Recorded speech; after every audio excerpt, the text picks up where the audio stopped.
un sujet qui touche beaucoup le cœur de Mrs. Marie-Christelle, qui est une maman qui aime bien son fils et qui ne se voit pas se séparer de son fils. Donc ce matin, on va parler du fait d'envoyer les enfants dans les internats. Forcément que les internats, c'est tout un système éducatif où les enfants se retrouvent à vivre ensemble dans une enceinte où ils sont éduqués, où ils sont gardés, et où il y a une coordination qui est menée par l'administration de cette école-là. Donc ce matin, est-ce que vous pouvez nous donner votre opinion sur l'idée d'envoyer des enfants à l'internat? Déjà, Mrs. Marie-Christelle, Alvin Daniela, est-ce que vous avez déjà fait l'internat dans vos vies? Non, moi j'ai pas fait d'internat. Moi non plus, never. Non, je suis le seul, quoi. Wow. Okay. Moi j'ai pas fait d'internat. Non, bah j'ai pas fait 3 mois à l'internat. Ah, tu... Ouais, honnêtement, j'ai pas fait 3 mois à l'internat parce que j'arrivais à l'internat quand il y avait mon grand frère qui était déjà là-bas, mon père qui n'était plus avec moi, ma mère qui n'était pas là dessus, donc on te met à l'internat. J'arrive maintenant à l'internat là-bas et je trouve mon grand frère qui lui a des habitudes de caillis et forcément je suis son petit et tu connais ce que ça veut dire de petit du caillis. Donc un soir, voici mon frère et ses amis sont en train d'escalader pour aller s'amuser. Ils avaient toujours leur chauffeur qui venait garer au bord de l'internat et ils partaient. Moi voici si je veux rejoindre mon frère, on nous attrape. Pour la première fois que je voulais partir, en fait c'est comme si je portais la poisse. On nous attrape et on nous a renvoyé direct. Wow. Et quand nous sommes rentrés, mon père nous a dit je ne vous renvoie plus à l'internat parce que cet internat il coûtait très cher. Mon père nous a dit je vous renvoie dans un collège où on paye, je peux payer même ça comme c'est la canette de billets qui est payée. Et j'étais très traumatisé durant toute cette année. C'était pour une première fois que j'ai resté dans une salle de classe où il y a 60 personnes, 70 personnes, maman. C'était comme l'amphi. Oui. Et sérieux, c'était comme l'amphi. Pendant que vous composez, d'autres que te menacent, c'est moi que ton époux, on te gifle. Toi, en fait tu es traumatisé. J'étais là peut-être, j'avais disons 13 ans, j'étais dans la même salle de classe avec les gars qui avaient 19 ans, 20 ans. Et imagine les débats, tu peux comprendre, j'étais traumatisé. Je connaissais que la garniture c'était quoi. Et tu vois une fille qui parle, maman, ma garniture sortie avec les pètes. Oh là là. Toi, si tu as un enfant là, tu sais que maman c'est quoi, tu veux un peu, tu es intéressé, tu veux savoir. Donc c'est un peu ça. Donc maintenant, si on revenait à vous qui n'avez pas encore fait d'internat, quelle est votre conception d'abord de l'internat? J'ai une très très mauvaise idée de cet endroit. Très mauvaise parce que j'ai connu des copains, des copines qui sont passés par là et je ne trouve personne n'avoir reçu une éducation normale. Je ne trouve personne avoir du genre, c'est parce que je suis un produit de tel internat, c'est pourquoi je suis comme ça. C'est toujours une sorte de traumatisme. Traumatisme même quand tu reviens à la maison, parce que dès que le parent t'envoie à l'internat, c'est qu'on a même déjà bloqué ta chambre, ou on a déjà donné à ton petit frère ou à ta petite soeur. Tu n'as plus de place même au sein de la maison, sauf quand ce sera les congés où on se prépare à t'accueillir. Dans le cas contraire, tu n'es plus un membre de la famille et ça crée une certaine... je ne sais pas comment, distance entre frères et sœurs. Donc, du coup, ça, c'est le premier point. Le deuxième point, je ne suis pas de ces personnes qui mettent l'éducation, leur responsabilité sur d'autres personnes. Tu as ton enfant qui est un caïd, qui est un ceci. Tu n'as pas la capacité de poser les pieds sur terre pour attraper ton enfant. Et toi, tu trouves un bon débarras, l'internat. Parce que là-bas, on va lui faire ci, là-bas, on va lui faire ça et tout. Pour moi, ces choses-là, c'est comme la prison. Quand tu entres en prison ou à l'internat, il y a deux choses. Soit tu ressors complètement détruit, c'est-à-dire que comme tu es entré étant un petit délinquant, tu ressors étant un très grand délinquant. Soit tu sors traumatisé et on a l'impression que tu es bien. Tu vois un peu, parce que on va te dire que non, la prison c'est pas pour les animaux, ça te redresse. En fait, c'est le traumatisme. Tu ne sais pas, tu sais que si je fais ceci, on m'avait tapé sous la plante des pieds. Donc à cause de truc de la plante des pieds là, je deviens quelqu'un de renfermé, quelqu'un de je n'aime pas. Je n'aime pas. Moi, je me dis que c'est une belle fuite en avant pour des parents qui ne veulent pas assumer l'état de leurs enfants et qui ne veulent pas assumer leur responsabilité d'éducateur sur leurs enfants. On se comprend beaucoup, ma soeur. Bon, si tu as une opportunité de travail, par exemple, tu dois quitter le pays et cette opportunité, on n'a pas fait le passeport pour ton fils et tout ce qui va avec, qu'est-ce que tu fais? C'est l'internat qui est le seul. Je veux savoir. Ce que je fais, c'est que forcément, il y aura toujours quelqu'un pour prendre cet enfant. Maintenant, je vais me baser sur mes moyens. J'envoie mon enfant chez ma mère, chez ma soeur. Je t'envoie environ 150 000 par mois pour le suivi de mon enfant. Je ne suis pas au Cameroun. Je gère en euros, frère. Tu vois un peu. Donc, pour moi, il ne faut pas mettre l'enfant dans un cadre off de sa famille.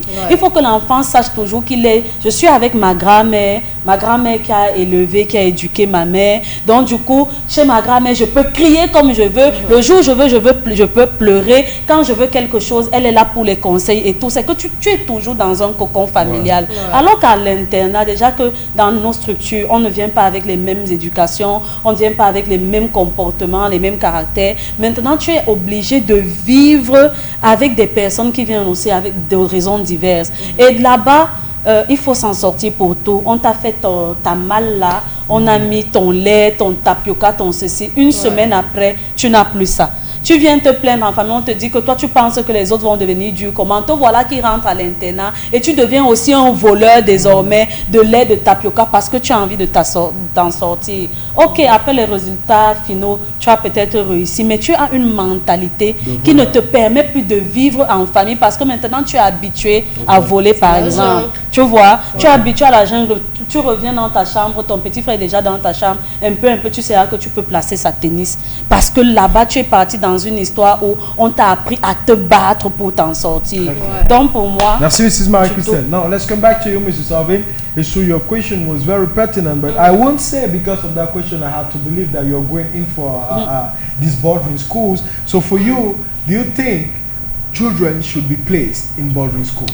I really won't encourage that because I've never had the experience, so I don't really know what they live in there. Okay. But I had classmates, I have cousins that went there. Through boarding schools? Oui. Et surtout nous les anglophones, je crois que c'est plus commun que chez vous, que chez les francophones. Nous, on entend beaucoup plus parler de ça. Boarding schools, yes. D'accord. Yes. Here in Yaoundé, il y a des boarding schools. Moi j'attends. Yeah, there are boarding schools in Yaoundé. Ok, moi j'attends. Very big boarding schools, let me tell you that. Wow, ok. Parce que le plus souvent j'entends ça du côté de Boya. Chez nous c'est une culture. Ouais. It's a culture for us. Ton parent peut être même dans la même ville.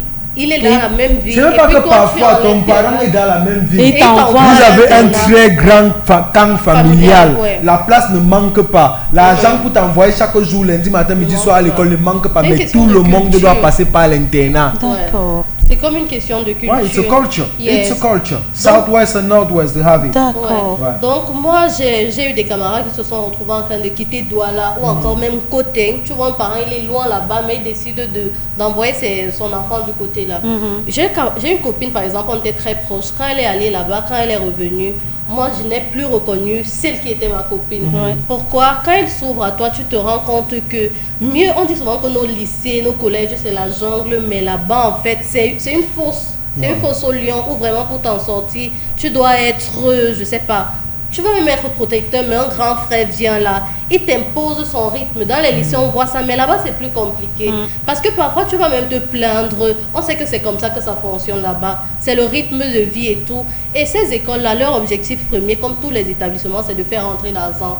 Donc, on va même s'assurer que le suivi côté éducatif, tu as les bonnes notes. C'est ça, il faut quand même montrer ça aux parents à la fin. Mais maintenant, qu'est-ce que je vais dire? La culture, l'éducation de ces enfants, à part le fait d'avoir de bonnes notes, tout ce qui vient après là. C'est vrai, ils ont des églises, ils ont même des activités entre eux là-bas. Le suivi n'est pas comme par exemple quand tu es avec ton parent. L'école est chargée de faire sa part de travail, mais le parent, la grosse responsabilité se lègue sur le parent. Tu vas avoir un tuteur là-bas, on te donne même souvent les grands frères, j'entends parler. Les seniors. Les seniors qui peuvent t'aider à évoluer dans ce milieu, à t'adapter, tout comme le senior peut complètement te détruire. Ça veut dire que quand tes provisions viennent, tu sais que... ça, c'est déjà clair. Oui, tu sais que parfois, tu dois donner la moitié. Bref, tu commences à nourrir le senior. Dans tes livres et tout qui arrive, tu dois donner pour lui. C'est déjà comme ça que ça se passe. Et puis quand tu reviens en famille, le volet que tu as pris là, c'est vraiment très important. Because when you come back, tu te rends compte que c'est pas le même milieu. Et toi, tu es déjà dans ce mood-là. C'est comme ça que on t'a habitué. Tu sais que c'est comme ça qu'il faut vivre. Quand tu viens, tu retrouves tes soeurs, c'est plus le même ambiance. Tu auras beau essayer, mais ce n'est plus ça. On va maintenant parler des single-sex schools. Parce qu'on se dit, dans ces internats-là, quand c'est mélangé, on va se dire que les élèves peuvent facilement avoir les rapports. Oui, donc les parents vont opter pour les single-sex schools. Où cette école est seulement pour les filles garçons, et pour les garçons. Mais même là, ce n'est pas une solution. Du tout. C'est vrai que ça peut diminuer le taux de... Mais ce que ça crée, en fait, là-bas, c'est plus grave. Le taux de sexualité entre les élèves, les sexes opposés, oui. On s'est dit, quand c'est filles et garçons, l'attraction est plus fortes, donc c'est mieux les séparer. Mais même séparer. Mieux mettre fille garçon à l'école, ils te produisent des enfants que de mettre garçon. Et quand ta fille revient, son orientation sexuelle, il y en a beaucoup qui sortent de ces boarding schools là. Et ça ne vient pas que des élèves, hein. Ça peut venir de ceux qui les dirigent. On les voit avec les soutanes, les ceci, mais ce qu'ils font aux enfants. Non, c'était une image que j'ai vue dans un film, tu vois un peu du coup. Moi, je suis jamais entrée dans un internat et je sais que généralement, ce sont des trucs à confession religieuse. C'est pourquoi j'ai parlé de soutane et autres. Mais on va pas se le cacher, c'est vrai. Ça sort de là où tu es quelque part comme ça et puis c'est peut-être mon père ou mon seigneur qui fait la terreur de tous les petits garçons quelque part. On va pas se le cacher tout le temps, c'est un gros problème. Et moi j'avais une copine, je sais pas si c'est vrai ou c'est... Elle parlait souvent des talons. Vous attendez les gens marcher au couloir. Dans les fantômes. Non. Vous ne voyez pas qui. Bref, il y a tellement d'histoires. Parfois, même dans nos collèges. La façon dont on les nourrit, en fonction de ce que les parents donnent des bourses comme argent. On te dit carrément qu'on peut te mettre la soupe d'arachide dans le plat. Et quand on retourne ton assiette, ça ne tombe pas. Donc, dans cette soupe d'arachide, on y ajoute de la farine. Non. Je ne sais pas si ce sont seulement les histoires. Non, c'est pas question d'histoire. Me, I would say, boarding schools by themselves are not a negative thing. Okay? Mrs. Marie-Christelle brought up the attachment of boarding schools to the religious side. Yes. Boarding schools were made to bring in children, teach them what they go and learn in school and teach them a religious life. Okay? That was the main idea behind boarding schools. Now many parents went for that and it had a positive result. Okay? But now in our own Cameroonian culture, it's totally something different. Because that is where we find the biggest amount of juvenile delinquency. Of course. Where the children amongst themselves, they become a terrorist or how can I say, terrible partners for their own counterparts. Okay? Donc pour moi, je dirais que mon enfant d'abord ne peut pas faire internat. Pourquoi? Parce que je me dis, dans un mariage où l'amour règne, où le père aime la mère et la mère aime l'enfant, forcément que quand il y a le fruit de cet amour, on veut voir ce fruit germer, c'est ça, germer autour de nous. Ça veut dire la maman veut bien inculquer ses connaissances, ses croyances à son enfant. Le père veut bien inculquer une éducation bien particulière à son enfant. Mais maintenant, aller balancer l'enfant dans un internat, pour moi, ce n'est pas avoir un amour propre pour cet enfant. Je ne sais pas si tu comprends. Ce n'est pas pour moi, je n'ai pas dit que c'est ça, mais je dis pour moi, ce n'est pas avoir un amour propre pour cet enfant. Parce que généralement, je pars depuis un certain temps sur le concept où s'il y en a même un peu pour un, il va y en avoir pour tous. C'est ça le concept de la famille, le père, la mère, les enfants. Ok, que la famille soit recomposée ou pas recomposée, tant qu'il y en a pour un, il y en a pour tous. Donc quand vous prenez déjà vos enfants, vous éloignez ces enfants de vous, moi je dis c'est terrible. On peut comprendre que ça peut être dans un cas universitaire. Ou peut-être moi, monsieur et Keke, avec Dame Bot, on vit dans un petit village qui est une Coteng. Et en Coteng, il n'y a pas d'université. C'est différent. Voilà, on doit se séparer de notre enfant qu'on renvoie dans une université qui a peut-être un internat ou une université qui a peut-être une cité où il doit vivre en communauté avec des gens. Mais pour un collège, non, c'est pas raisonnable. Il est encore jeune, il apprend encore à grandir, on peut facilement l'influencer. Si l'enfant est déjà à l'université, même si elle a 15 ans, ce sont ses choix. Il y a quand même ce réflexe-là. Maturité. Mais un tout petit, il est en 6e. On t'envoie maintenant en 6e. Et tu as parlé d'un truc tout à l'heure, Mrs. Alvin, où tu parlais d'emploi. Moi, je dis qu'un bon parent, dans tout ce qu'il entreprend, il pense à son enfant. Et les entreprises, les structures respectables ont connaissance de ça. C'est pour ça que tu peux être au Cameroun, et si tu t'appelles en Côte d'Ivoire, ils prennent tout ça en charge. Laisse-moi te dire, pour savoir que tu n'auras pas de problème à la structure là, non. Ils vont te parler de ça. Ils vont te demander, est-ce que tu as des enfants? Si tu dis des enfants, ça ne devient pas un frein pour ta carrière professionnelle. Ils vont juste t'accompagner pour te permettre d'amener ton enfant avec toi. Parce que après, les 150 000 que tu envoies par ici, ça peut bien faire vivre l'enfant par là-bas, sans t'empêcher à toi de faire ton travail. Regardons par exemple l'un des corps de métier qui est très bien organisé, que j'adore, l'un des meilleurs selon moi, qui est le corps diplomatique. Ils voyagent toujours avec leur famille. Et c'est clair. Ils sont toujours avec leur famille. Et quand tu arrives dans un nouvel environnement que tu ne maîtrises pas, on te met un chauffeur local, on te met une ménagère locale, ça veut dire des personnes qui peuvent t'accompagner à vivre là. C'est parce que toi, le diplomate, tu es censé travailler. Et ta femme à la maison est censée découvrir la culture et vous ramener dans cette culture-là. Donc moi je me dis, il faut cultiver cet amour et tuer cette... C'est vrai que c'est comme si on vient s'asseoir ici aujourd'hui pour descendre. Non, pas pour descendre, pour mettre les propriétaires des écoles, des internats au chômage. Mais honnêtement, essayez un peu de mieux organiser la chose. Montrez-nous que les enfants peuvent sortir de là en citoyens. Du côté du nord-ouest et du sud-ouest, je ne vais pas dire qu'ils ont la maîtrise, mais le système réussit un peu bien, un peu plus à mais il y a un caractère qu'on doit remarquer chez les anglophones. Ce caractère de têtu. L'homme anglophone n'est pas comme le francophone.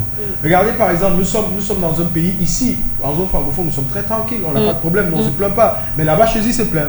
Tu vois? Pourquoi? Parce qu'ils ont ce caractère-là de toujours un peu de révolte. Ce n'est pas un caractère négatif. Toujours de révolte. Pourquoi? Parce que la majorité d'entre eux ont grandi dans les internats. Et moi, tous les garçons que j'ai vus qui ont fait les internats, que ce soit à Bamenda ou à Boya, sont très agressifs. C'est un fait. Réaction, il faut être prêt. Il faut être prêt. Te défendre. Parce que c'est un truc où tu peux avoir les premiers mois en journée. La nuit, on va venir te piquer avec le stylo. C'est comme la prison. Et maintenant, comme moi je dors étant alerté. Il y a une fois à la gaieté, un camarade qui m'avait montré son dos parce qu'on faisait un peu palabre, tu vois. Et on était en mode on va bagarrer. Il m'a dit, gars, tu es mon frère. Moi, je vais me retrouver en train de te blesser. Parce que quand moi je te vois, tu es un gars que quand toi tu bagarres, toi tu es responsable. Ça veut dire la bagarre fait des petites claques, des petits coups de poing. Et il a enlevé sa tenue. Si je bagarre avec toi. Non, il a enlevé sa tenue, il m'a montré. On l'a pointé à l'internat 2 fois. Carrément. 2 fois, il t'a dit c'était à cause des bagarres. Et il t'a dit, je ne suis pas un bandit, je ne suis pas un gangster, je n'ai pas tué quelqu'un pour qu'on m'envoie en prison pour aller subir ça. En fait. C'était tout simplement un enfant que ses parents jugeaient que ce serait bien de l'envoyer à l'internat. Et j'ai dû subir ces cicatrices. Donc tout ça, prenez beaucoup ça en compte. Et on ne va même pas un peu parler de l'alimentation. Attention. Ça n'est pas l'entrée dans ce couloir. Moi, j'ai l'impression que, comment dire, avec mon enfant, je peux lui donner des plus bons repas que n'importe qui. Oui. Ou sa maman. Moi, je me dis, quand tu es parent, tu as une mission. Tu as une mission à accomplir. Et tu ne peux pas prendre tes responsabilités, tu mets sur quelqu'un d'autre. Déjà qu'on a dit que nous, les parents, on ne connaît pas, on ne saura pas apprendre à notre enfant à lire et tout. On l'envoie en instruction chez les gens qui sont des professionnels pour ça. Mais que même la base, pour te dire que le matin, quand tu te lèves, il faut prier, il faut faire ceci. Il faut encore que je remette ça à quelqu'un d'autre. Moi, je trouve que c'est vraiment... excusez-moi, les parents qui ont les enfants à l'université, dans les internats, pour moi, c'est un manque de responsabilité. Pour moi, c'est ça absolument. C'est que tu n'as pas envie de t'y mettre, tu n'as pas envie de... Parce que dans toutes les familles, on a des enfants qui sont délicats. Maintenant, en fonction de la base qu'on leur donne, on essaye de les tenir quand même sur un bout. Mais quand toi, tu vas laisser aller, tu penses que ce qui va faire ton travail à ta place, personne. Tu es en train de perdre un enfant, tu es en train de faire en sorte que l'enfant ne soit plus proche de toi, tu es en train de faire que l'enfant ne se dise pas qu'il peut se confier à toi quand il a un souci, parce que vous êtes tellement éloignés, tu ne sais même rien de la vie de ton enfant. Tu ne sais pas. Et quand l'enfant là revient à la maison, il se sent toujours étranger face aux autres qui sont à la maison et qui donnent l'impression, eux, de recevoir plus d'amour que les autres. Donc, pour ça, moi, là, je ne pense pas que ce soit une bonne idée. Si c'est le business de quelqu'un, je vais dire que si ça ne tenait qu'à moi, 24 millions de Camerounais, c'est que les internats ont fermé. J'en vois pas. Tu sais, je me plaignais à une époque de l'absence de mon père et de l'absence de ma mère. Jusqu'à ce que je rencontre un camarade dans l'internat où j'ai fait 3 mois, qui m'a fait comprendre que... En fait, non, pas zéro visite. Lui, il se moquait de moi parce que quand je venais d'arriver à l'internat, j'étais en mode, bon, voici, maintenant au collège, je suis libre. On m'envoie à l'internat. Non, je me dis, on m'envoie à l'internat, mon père ne veut toujours pas être présent, ma mère est toujours dans ses va-et-vient et tout. Et le gars me fait comprendre que, bro, as you see me? Il me dit tout son primaire, il l'a pas fait avec son père et sa mère. Son père et sa mère, son père et sa mère, ils ont des bons boulots, ils ont une belle maison, mais on l'a envoyé chez sa grand-mère. D'abord pour commencer, quand il était à l'école primaire et à la maternelle, on l'a envoyé chez sa grand-mère. Sa grand-mère a pris soin de lui, il partait chez ses parents uniquement pour les vacances. Et il dit qu'à chaque fois qu'il arrivait là-bas, il se demandait pourquoi est-ce qu'il ne veut pas que je reste ici. Parce que pendant les vacances, ça pourrait être la même routine qu'on a, même quand je suis en période de classe. Ils sortent le matin, ils peuvent me déposer à l'école, ils me ramènent. Tu vois un peu et tout, il y a des ménagères chez eux, pas une, des. Et ce qu'il avait dit, il y a des ménagères chez eux, ce qui fait en sorte que je peux être au petit soin. Et maintenant, il dit, dès qu'il a fini comme ça, il se disait quand même que je vais garder l'espoir. Après peut-être mon cursus primaire, je vais partir vivre chez mes parents pour le collège. Et il dit, les 3 mois de vacances sont arrivés, son père l'a récupéré. il est resté 3 mois, il croyait qu'on allait préparer le terrain pour qu'il puisse avoir un collège et tout. Il dit qu'à 1 mois, son père est venu avec une cantine. Son père lui a dit, next time, in September, you go into boarding school. Et il est parti à l'internat. Et laisse-moi te dire que quand on s'est revu après, il est sorti de l'internat, il est parti directement à l'université. Tu vois, et il a fait de 6e en terminale. Et il sort de là pour aller à l'université. L'université où il doit aussi vivre seul. Il ne connaît rien de son père. Rien du tout. Tu vois? Et toi, parent, c'est même l'internat qui te dit qui est ton fils. C'est l'internat qui te dit qui est ton fils. Tu connais ce qui m'a marqué avec l'histoire du gars. C'est que après, parce que la question qu'on devrait se poser, c'est que est-ce qu'après ses parents ont eu des enfants? Oui. Et il ne connaît rien de sa petite soeur. Voilà. Parce que sa petite s'est passée par le même processus. C'est qui fait en sorte que... Ils ne se croisent jamais. Ils ne se croisent jamais. Après, imagine, tu passes 7 ans, parce que le collège, c'est 7 ans. C'est 7 ans. Tu passes 7 ans dans un collège, toi la fille, tu es dans le même collège que ton grand frère, et tu n'arrives pas à voir ton grand frère. Vous voyez uniquement pendant les vacances. Et quand vous voyez pendant les vacances, chacun a envie d'être. Pendant les vacances, on n'a pas envie forcément de se coller à des nouvelles relations et tout. On a envie d'être, on a envie de respirer, on a envie de se sentir libre. Mais toi, tu dois... That's painful. Me, I can never. I can't. Never.